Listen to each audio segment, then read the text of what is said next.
Hello everyone, welcome to our YouTube channel Educated Cherry.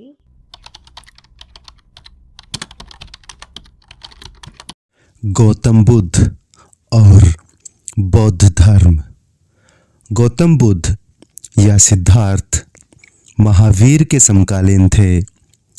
परंपरा के अनुसार उनका जन्म ईसा पूर्व 567 में कपिलवस्तु के पास नेपाल के लुम्बिनी में शाक्य क्षत्रिय परिवार में हुआ था, जिसे बस्ती जिले में पीपरहवा नाम से पहचाना जाता है और नेपाल की तराई के करीब है।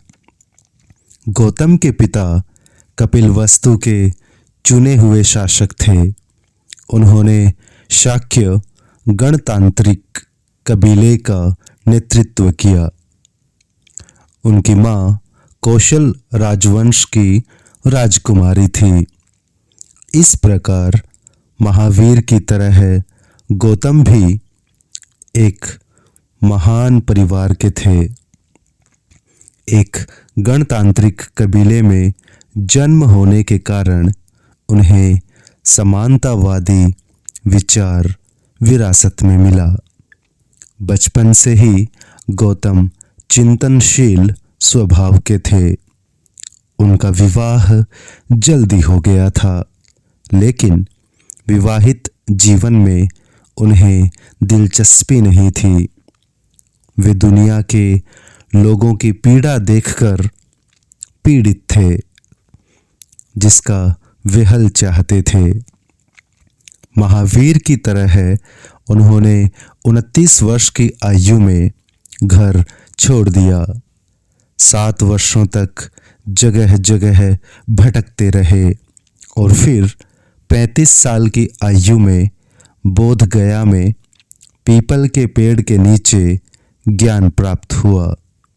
इसी के बाद से उन्हें बुद्ध कहा जाने लगा और आत्मज्ञानी के रूप में जाना गया। गौतम बुद्ध ने बनारस के सारनाथ में अपना पहला धर्मोपदेश दिया। उन्होंने लंबी यात्रा शुरू की और अपने संदेश को दूर दूर तक फैलाया। उनका शरीर बहुत मजबूत था। वे प्रतिदिन 20 से 30 किलोमीटर तक चलते थे। वे 40 वर्षों तक लगातार भटकते रहे, उपदेश देते रहे और चिंतन करते रहे। लेकिन वर्षा ऋतु में वे आराम करते थे। इस लंबी अवधि के दौरान उन्होंने ब्राह्मणों सहित प्रतिद्वंद्वी संप्रदायों के कई कट्टर समर्थकों का सामना किया। बहस में उन्हें पराजित किया। उनकी प्रचारक गतिविधियां अमीर गरीब, उच्च निम्न एवं पुरुष महिला के बीच भेदभाव नहीं करती थी। कुशीनगर नामक स्थान पर 80 वर्ष की आयु में ईसा पूर्व 487 में गौतम बुद्ध का निधन हुआ, जो पूर्वी उत्तर प्रदेश के देवरिया जिले में कसिया नामक गांव के रूप में जाना जाता है। हालांकि वर्धमान महावीर की तरह ईसा पूर्व 6ठी शताब्दी में गौतम बुद्ध के अस्तित्व का पूरा तात्विक साक्ष्य नहीं मिलता। बुद्ध ने कौशाम्बी, श्रावस्ती, वाराणसी, वैशाली और राजगढ़ जिन शहरों का दौरा किया था, ईसा पूर्व 5वीं शताब्दी तक इनमें से कोई भी शहर के चरित्र वाले स्थान नहीं बन पाए थे। बौद्ध धर्म के सिद्धांत। बुद्ध एक व्यवहारिक सुधारक थे, जिन्होंने उस काल की वास्तविकताओं का ख्याल रखा। उन्होंने खुद को आत्मा और परमात्मा के निरर्थक विवाद में शामिल नहीं किया, जो उन दिनों ज्वलंत मुद्दा था, बल्कि वे सांसारिक समस्याओं से जूझते थे। उन्होंने कहा कि दुनिया दुख से भरी है और इच्छा ही लोगों के दुख का कारण है। अगर इच्छाओं पर विजय प्राप्त कर लिया जाए तो निर्वाण प्राप्त होता है, यानी मनुष्य जन्म और मृत्यु के चक्र से मुक्त हो जाता है। गौतम बुद्ध ने मानव दुख के उन्मूलन के लिए 8 गुणों वाले मार्ग, अष्टांगिक मार्ग के बारे में बताया।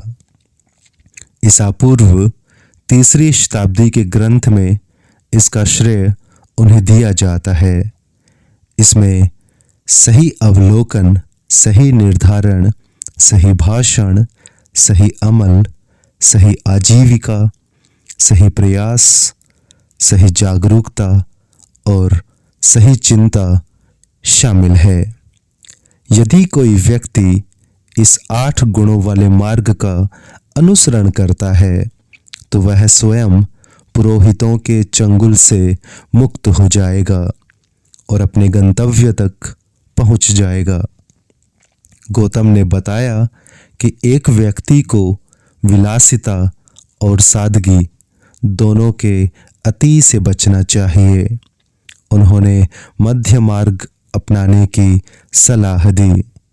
बुद्ध ने भी अपने अनुयायियों के लिए जैन गुरुओं के समान आचरण संहिता बनाई। इसके मुख्य सिद्धांत हैं: नंबर 1, हिंसा मत करो। दूसरा, दूसरों की संपत्ति का लालच मत रखो। तीसरा, नशीले पदार्थों का सेवन मत करो। चौथा, झूठ मत बोलो।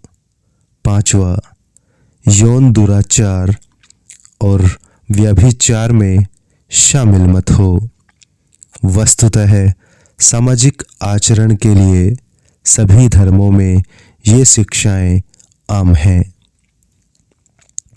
बौद्ध धर्म की विशेषताएं और उसके प्रसार का कारण।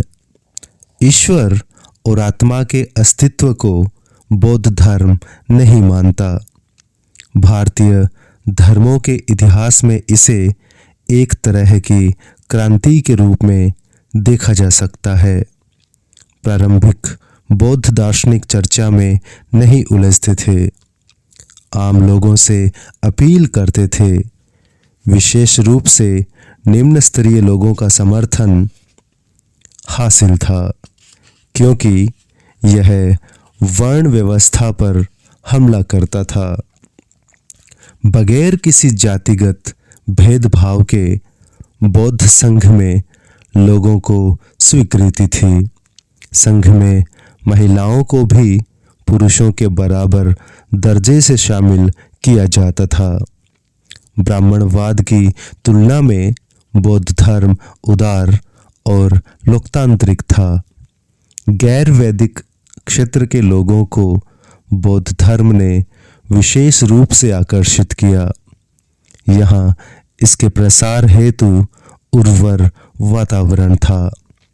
रूढ़िवादी ब्राह्मणों द्वारा अवमानना पाने से क्षुब्ध मगध के लोग बौद्ध धर्म से सहजता से जुड़े। मगध क्षेत्र आधुनिक उत्तर प्रदेश तक फैले आर्यों की पवित्र भूमि आर्यवर्त की सीमा से बाहर था।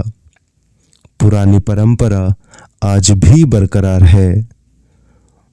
उत्तर बिहार के लोग गंगा के दक्षिण मगध में अंतिम संस्कार करना पसंद नहीं करते। बौद्ध धर्म के प्रसार में बुद्ध का व्यक्तित्व और उनकी यह प्रविधि मददगार साबित हुई। उन्होंने बुराई को भलाई से और नफरत को प्यार से जीतने को कहा। बदनामी और गालियों से उत्तेजित होने से मना किया। उन्होंने कठिन परिस्थितियों में अपना संतुलन बनाए रखा। अपनी वाक्पटुता एवं प्रत्युत्पन्नमति से अपने विरोधियों का सामना करते रहे। कहा जाता है कि एक बार किसी अज्ञानी व्यक्ति ने उन्हें गाली दे दी। बुद्ध चुपचाप उसकी बात सुनते रहे। जब उसने गाली देना बंद किया तब बुद्ध ने पूछा, बंधु, अगर कोई व्यक्ति किसी का उपहार स्वीकार न करे तो उसका क्या होगा? उस विरोधी ने जवाब दिया, वह उस व्यक्ति के पास रह जाएगा जो देना चाहता है। बुद्ध ने कहा, बंधु, मैं आपकी ये गालियां अस्वीकृत करता हूं। बौद्ध धर्म के प्रचार प्रसार में ईसा पूर्व 500 के आसपास शुरू हुई भाषा पाली या प्राकृत भाषा का एक रूप ने बड़ा योगदान दिया। इससे आम लोगों के बीच बौद्ध सिद्धांतों के प्रयास में मदद मिली। संघ या धार्मिक व्यवस्था का संगठन गौतम बुद्ध ने भी किया, जिसके दरवाजे प्रत्येक जाति, पंथ और लिंग के लिए खुलते थे। हालांकि दास, सैनिक और कर्जदार इसमें भर्ती नहीं हो सकते थे। भिक्षुओं को संघ के नियमों और कानूनों का पालन ईमानदारी से करना जरूरी था। एक बार उन्हें बौद्ध संघ के सदस्यों के रूप में शामिल कर लिया जाता तो उन्हें संयम, भिक्षाटन और विश्वास का शपथ लेना पड़ता था। इस प्रकार बौद्ध धर्म में 3 प्रमुख तत्व हैं: बुद्ध, धम्म और संघ। संघ के तत्वाधान में संगठित प्रचार के परिणाम स्वरूप बौद्ध धर्म ने बुद्ध के जीवन काल के दौरान ही तेजी से प्रगति की। मगध, कौशल और कौशांबी के साम्राज्य और कई गणतांत्रिक राज्यों और उनके लोगों ने इस धर्म को अपनाया।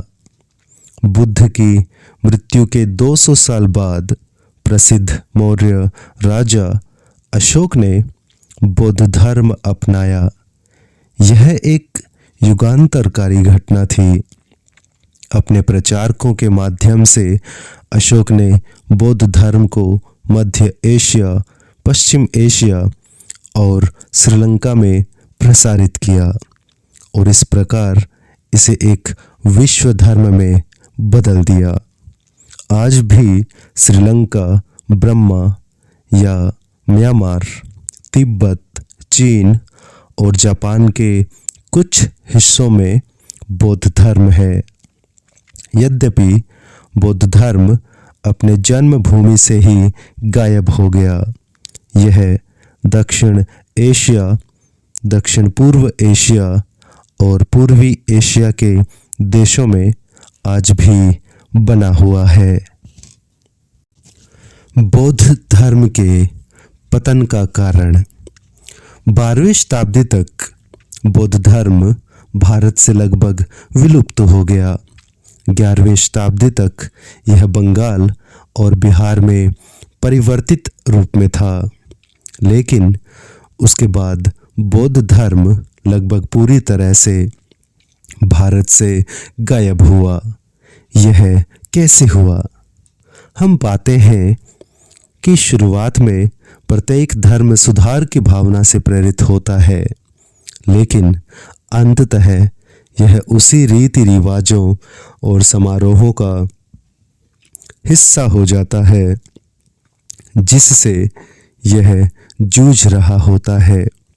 बौद्ध धर्म में इसी प्रकार का बदलाव हुआ। यह ब्राह्मणवाद की बुराई का शिकार बन गया, जिसके विरुद्ध उसने शुरू में संघर्ष किया था। बौद्धों की चुनौती के अनुरूप ब्राह्मणों ने अपने धर्म में सुधार किया। उन्होंने पशुधन की रक्षा की आवश्यकता पर बल दिया और महिलाओं और शूद्रों को स्वर्ग प्रवेश का आश्वासन दिया। दूसरी ओर बौद्ध धर्म बदतर होता चला गया। बौद्ध भिक्षु क्रमशः लोगों के जीवन की मुख्य धारा से कट गए। उन्होंने लोगों की भाषा पाली को छोड़ दिया और बुद्धिजीवियों की भाषा संस्कृत को अपना लिया। पहली शताब्दी के बाद वे बड़े पैमाने पर मूर्ति पूजा करने लगे और भक्तों से कई प्रसाद लेने लगे। बौद्ध मठों के लिए उदार राजशाही द्वारा प्रदत्त समृद्ध प्रसाद ने भिक्षुओं के जीवन को आसान बना दिया। नालंदा जैसे कुछ मठों ने 200 से अधिक गांवों से राजस्व एकत्र किया। 7वीं शताब्दी तक बौद्ध मठों में आराम पसंद लोगों का वर्चस्व बढ़ा और वे गौतम बुद्ध द्वारा प्रतिबंधित भ्रष्ट प्रथाओं के केंद्र बन गए। बौद्ध धर्म का नया रूप वज्रयान के रूप में जाना जाता था। मठों में बढ़ते अपार धन और यौनिक गतिविधियों से यह और पतन की ओर चला गया। महिला को बौद्ध कामलोलुप दृष्टि से देखने लगे। कहा जाता है कि बुद्ध ने अपने प्रिय शिष्य आनंद से कहा था, मठों में महिलाओं को भर्ती न किया जाता तो बौद्ध धर्म 1000 साल तक जारी रहता, लेकिन चूंकि उसे प्रवेश दिया गया है इसलिए यह केवल 500 साल में खत्म हो जाएगा। कहते हैं कि ब्राह्मण शासक पुष्यमित्र शुंग ने बौद्धों का जनसंहार किया था। 6ठी 7वीं शताब्दियों में उत्पीड़न की कई घटनाएं मिलती हैं। शिव के परम भक्त हूण राजा मिहिरकुल ने सैकड़ों बौद्धों को मार डाला। गौड़ा के शिव शशांक ने बोध गया में बोधि वृक्ष काट दिया जहां बुद्ध ने आत्मज्ञान प्राप्त किया था। वैनसांग बताते हैं कि 1600 स्तूप और मठों को नष्ट कर दिया गया और हजारों भिक्षुओं और अनुयायियों की हत्या कर दी गई। ये सब बिना किसी तथ्य के नहीं हो सकते। बौद्ध प्रतिक्रियाओं को बौद्ध मंदिरों में देखा जा सकता है, जिसमें बौद्ध ब्राह्मणवादी हिंदुओं देवताओं के वर्चस्व करते दिखाया गया है।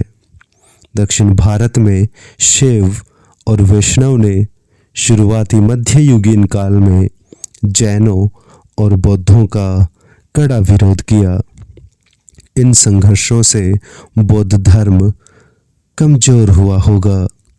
अपार धन के कारण ये मठ तुर्की आक्रमणकारियों की नज़र में आए और लालची आक्रमणकारियों ने इसे निशाना बनाया। तुर्कों ने बिहार में बड़ी संख्या में बौद्ध भिक्षुओं की हत्या की। हालांकि कुछ भिक्षु नेपाल और तिब्बत भागने में कामयाब रहे। हर हाल में 12वीं शताब्दी तक बौद्ध धर्म वास्तव में अपनी जन्मभूमि भारत से गायब हो गया। बौद्ध धर्म का महत्व और प्रभाव। एक संगठित धर्म के रूप में लुप्त होने के बावजूद बौद्ध धर्म ने भारतीय समाज और अर्थव्यवस्था पर अपना प्रभाव छोड़ा। ईसा पूर्व 500 के आसपास बौद्धों ने उत्तर पश्चिम लोगों की समस्याओं के बारे में गहरी जागरूकता दिखाई। लोहे के हल से की जाने वाली खेती, व्यापार और सिक्कों के इस्तेमाल से व्यापारी गण और रईस लोग धन इकट्ठा करने में सक्षम हुए। सुना जाता है कि लोगों के पास 80 कोटि धन होते थे। इन सब से स्वभावतः सामाजिक और आर्थिक असमानताओं का निर्माण हुआ। बौद्ध धर्म ने इसलिए लोगों को सलाह दी कि धन इकट्ठा न करें। इसके फलस्वरूप घृणा, क्रूरता और हिंसा, गरीबी आदि व्यापक पैमाने पर बढ़ी। इन बुराइयों को समाप्त करने के लिए बुद्ध ने सिखाया कि किसानों को अनाज एवं अन्य सुविधाएं, व्यापारियों को पूंजी और बेरोजगारों को रोजगार की सुविधाएं दी जानी चाहिए। दुनिया भर से गरीबी उन्मूलन के लिए इन तरीकों को अपनाने की सलाह दी गई। बौद्ध धर्म ने यह भी सिखाया कि भिक्षुओं को यदि कोई गरीब दान देते हैं तो वे अगले जन्म में धनी पैदा होंगे। भिक्षुओं के लिए निर्धारित आचार संहिता ईसा पूर्व 5वीं-4वीं शताब्दी में उत्तर पूर्व भारत की भौतिक स्थितियों के विरुद्ध उठी प्रतिक्रियाओं का द्योतक है। यह संहिता भिक्षुओं के भोजन, वस्त्र एवं यौन व्यवहार पर प्रतिबंध लगाती है।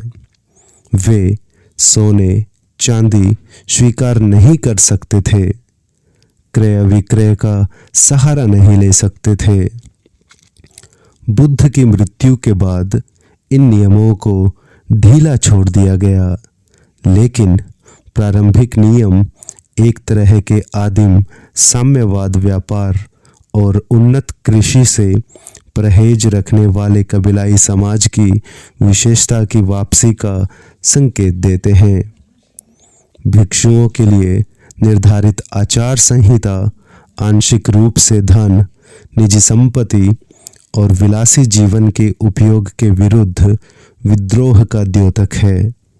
जिस समय ईसा पूर्व 5वीं शताब्दी में उत्तर पूर्व भारत में संपत्ति और पैसा विलासिता का सूचक माना जाता था, ईसा पूर्व 5वीं शताब्दी में बौद्ध धर्म ने नए भौतिक जीवन से उत्पन्न बुराइयों को नकारने की कोशिश की। इसने लोगों के सामाजिक और आर्थिक जीवन को भी बदलने की कोशिश की। कर्जदारों को संघ में शामिल होने की मनाही से उन्हें साहूकारों और धनी लोगों के चंगुल से छुड़ाना मुश्किल हो गया। इसी तरह गुलामों के लिए संघ में शामिल न होने की पद्धति से मालिकों को गुलाम बनाने में मदद मिली। इस प्रकार गौतम बुद्ध के नियमों और उपदेशों ने समय के साथ बदलते भौतिक जीवन को समझा और उन्हें वैचारिक रूप से मजबूती प्रदान की। हालांकि बौद्ध भिक्षुओं ने सांसारिकता त्याग दी थी और वे बार बार लालची ब्राह्मणों की आलोचना करते थे, लेकिन कई तरह से वे ब्राह्मणों से मिलते भी थे। दोनों ने सीधे उत्पाद में हिस्सा नहीं लिया। वे समाज द्वारा दिए गए दान या उपहारों पर आश्रित थे। उन्होंने पारिवारिक दायित्वों, निजी संपत्ति की रक्षा और राजनीतिक अधिकार के सम्मान करने के गुणों पर जोर दिया। दोनों ने वर्ग आधारित सामाजिक व्यवस्था का समर्थन किया। हालांकि भिक्षुओं की दृष्टि में वर्ण, कर्मों और गुणों पर आधारित थे, जबकि ब्राह्मणों की दृष्टि में वर्ण जन्म पर आधारित था।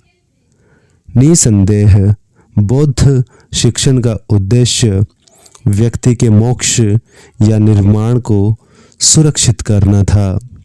पुराने समतावादी समाज के विघटन और निजी संपत्ति के कारण घोर सामाजिक असमानता के उदय के कारण खुद को समायोजित करने में जिन लोगों को मुश्किल पड़ रहा था, उनके लिए कुछ रास्ते बनाए गए, लेकिन ऐसा भिक्षुओं तक ही सीमित था। अनुयायियों के लिए कोई और रास्ता नहीं था, अतः उन्हें मौजूदा स्थिति से समझौता कर लेने का उपदेश दिया गया। बौद्ध धर्म ने अपने दरवाजे को महिलाओं और क्षुद्रों के लिए खुला रखकर समाज पर एक महत्वपूर्ण प्रभाव डाला। ब्राह्मणवाद के अंतर्गत महिलाओं और शूद्रों को एक ही श्रेणी में रखा गया था। वे न तो जनेऊ धारण कर सकते थे और न उन्हें वेद पाठ की अनुमति थी। बौद्ध धर्म अपनाने से उन्हें उनकी इस निम्न पहचान से मुक्ति मिली। बौद्ध धर्म ने मजदूर श्रमिक का तिरस्कार नहीं किया। बोध गया से प्राप्त दूसरी शताब्दी की मूर्ति कला में बुद्ध को बैल के साथ जुताई करते दर्शाया गया है।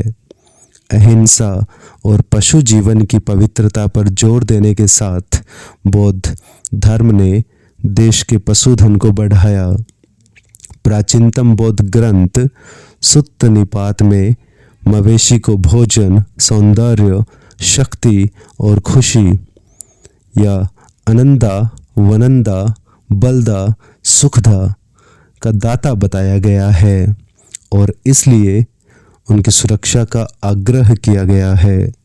यह शिक्षा उल्लेखनीय रूप से तब आई जब पशुओं की हत्या अनार्य लोग भोजन के लिए और आर्य धर्म के नाम पर करते थे।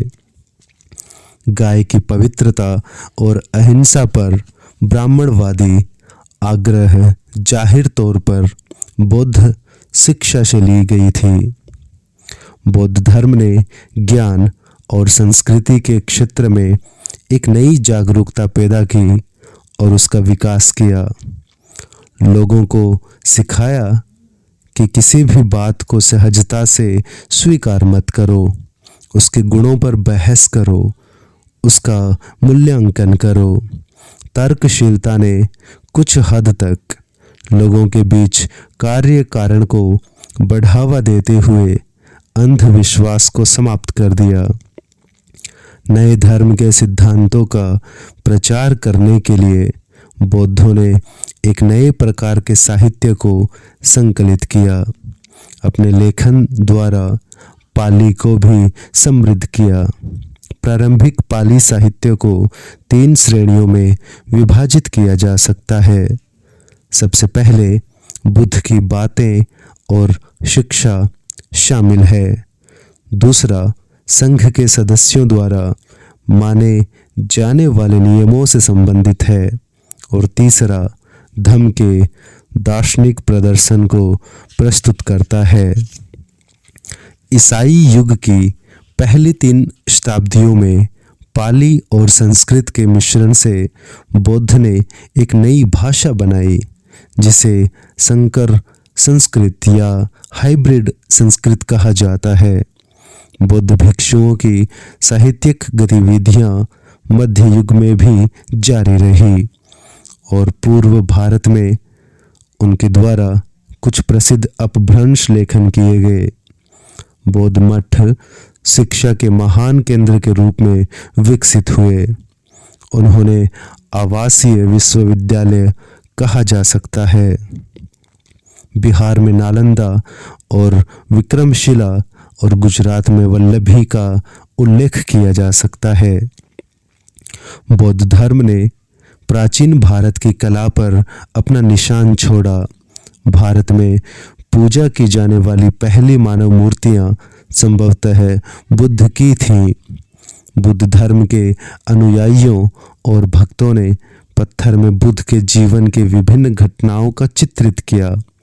बिहार में बोध गया और मध्य प्रदेश में सांची एवं भरहूत की मूर्ति श्रृंखला इन्हीं कलात्मक गतिविधियों के उदाहरणों को उजागर करते हैं। पहली शताब्दी के बाद से गौतम बुद्ध की मूर्तियों का निर्माण श्रृंखलाबद्ध रूप से शुरू हो गया। यूनानी और भारतीय शिल्पकारों ने एक साथ मिलकर भारत के उत्तर पश्चिम सीमाओं पर एक नई कला का सृजन किया जिसे गांधार कला के रूप में जाना जाता है। इस क्षेत्र में बनाई गई छवियां भारतीय और विदेशी प्रभाव दोनों को दर्शाती हैं।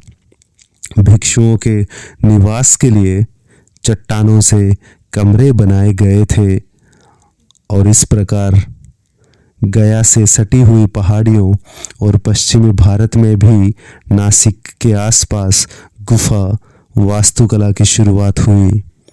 दक्षिण में कृष्णा नदी के किनारे और उत्तर में मथुरा में बौद्ध कला का विकास हुआ। धन्यवाद। आप सुन रहे थे भारत का प्राचीन इतिहास, लेखक रामशरण शर्मा।